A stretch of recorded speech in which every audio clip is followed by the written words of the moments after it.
প্রধান উপদেষ্টা উনিও এই ন্যাশনাল ইউনিটির কথা বলেছেন যে জাতির সমস্ত ইউনিটির ক্ষেত্রে, জাতির স্ট্যাবিলিটির ক্ষেত্রে উনি সবার মধ্যে ইউনিটির কথা বলেছেন।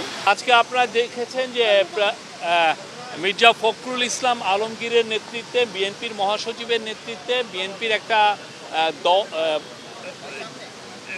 টিম এসছিলেন আমাদের চিফ অ্যাডভাইজারের সাথে দেখা করতে, এবং ওই মিটিংয়ে চিফ অ্যাডভাইজারের সাথে ছিলেন হাসান আরিফ, আদিলুর রহমান খান, মাহফুজ আলম, এনারা তিনজন উপদেষ্টা ছিলেন এবং খুবই সৌহার্দ্যপূর্ণ পরিবেশে মিটিং হয়।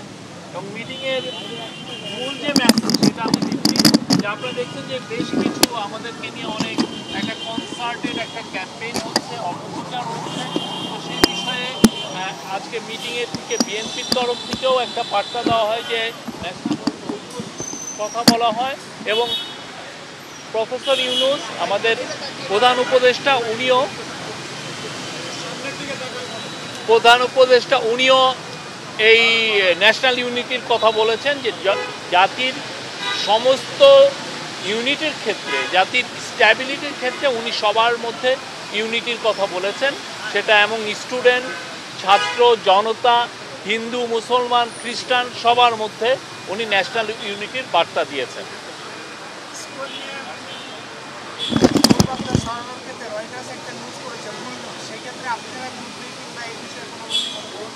আমরা এই বিষয়ে যা যা করার দরকার আমরা সবগুলো পদক্ষেপ নিয়েছি।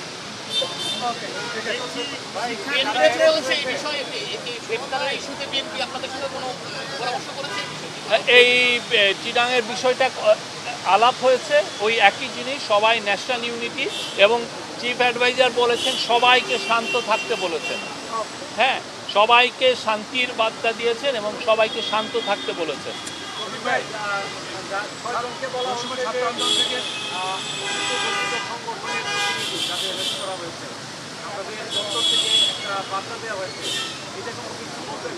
আমাদের তরফ থেকে আমরা চিটাং মেট্রোপলিটন পুলিশের থেকে যেটা পেয়েছি যে মোট 33 জনকে অ্যারেস্ট করা হয়েছে।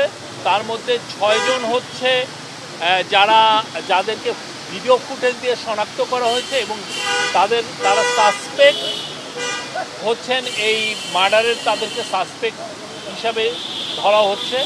আর 21 জনকে অ্যারেস্ট করা হয়েছে হচ্ছে, আপনি দেখেছেন আমরা আমাদের স্টেটমেন্টে দিয়েছি যে তারা ভ্যান্ডালিজমে এবং পুলিশের সাথে মারামারি করার কারণে তাদেরকে ধরা হয়েছে।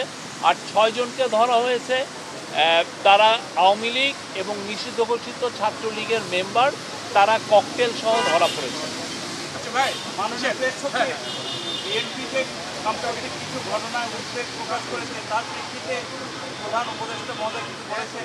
এইটাই তো, উনি সবাইকে শান্ত হতে বলেছেন আর ন্যাশনাল ইউনিটির কথা বলেছেন।